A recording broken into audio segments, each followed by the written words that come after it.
ଜୟ ଜଗନ୍ନାଥ। ଆଜି ଆପଣମାନଙ୍କ ସମ୍ମୁଖରେ ଉପସ୍ଥାପିତ କରିବାକୁ ଯାଉଛି ମୋର କାବ୍ୟ ଶ୍ରୀୟା ଚଣ୍ଡାଳୁନୀର ପଞ୍ଚମ ସ୍ତବକ।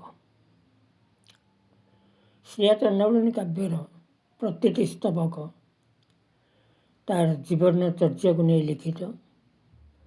ଯେମିତିକି ତାର ପ୍ରତିଦିନ ଡାଏରୀ, ସେ ପ୍ରତିଦିନ ଯେଉଁ ଯେଉଁ କର୍ମ ସମ୍ପାଦନ କରିଛି ସେ ବିଷୟରେ ବିସ୍ତୃତ ବିବରଣୀ ମୋ ନିଜ ଭାଷାରେ। କେତେବେଳେ ସେ ସମୁଦ୍ର କୂଳକୁ ବୁଲିବାକୁ ଯାଇଛି ଏବଂ ମା ଲକ୍ଷ୍ମୀଙ୍କୁ ସେଠି ଖୋଜୁଛି। ସେହି ଉପଲକ୍ଷେ ଆଜିର ସ୍ତବକ। ଅନନ୍ତ ମହୋଦଧିର ନୀଳ ଜଳରାଶି, ଅନନ୍ତ ମହୋଦଧିର ନୀଳ ଜଳରାଶି, ଆକର୍ଷି ଆଣଇ ମୋତେ ବାଲୁକା ଶଯ୍ୟାକୁ।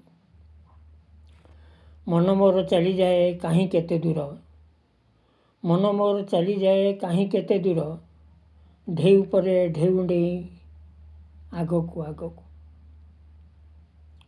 ଦୂର ଦିଗ୍ବଳୟ ସୀମାରେଖା, ଦୂର ଦିଗ୍ବଳୟ ସୀମା ସରହଦ ଲୁଚିଯାଏ, ଅନନ୍ତ ପରିଭାଷାର ରୂପ ଖୋଜୁ ଖୋଜୁ, ଅନନ୍ତ ପରିଭାଷାର ରୂପ ଖୋଜୁ ଖୋଜୁ।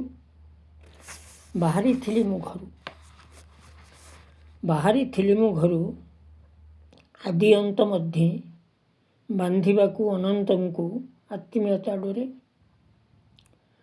ଦିଗନ୍ତର ନୀଳିମାରେ ହଜିଗଲା ମନ, ଗଭୀର ସାଗରର ଶାନ୍ତ ଜଳରାଶି ଡାକୁଥିଲା ମୋତେ ହାତ ଠାରି।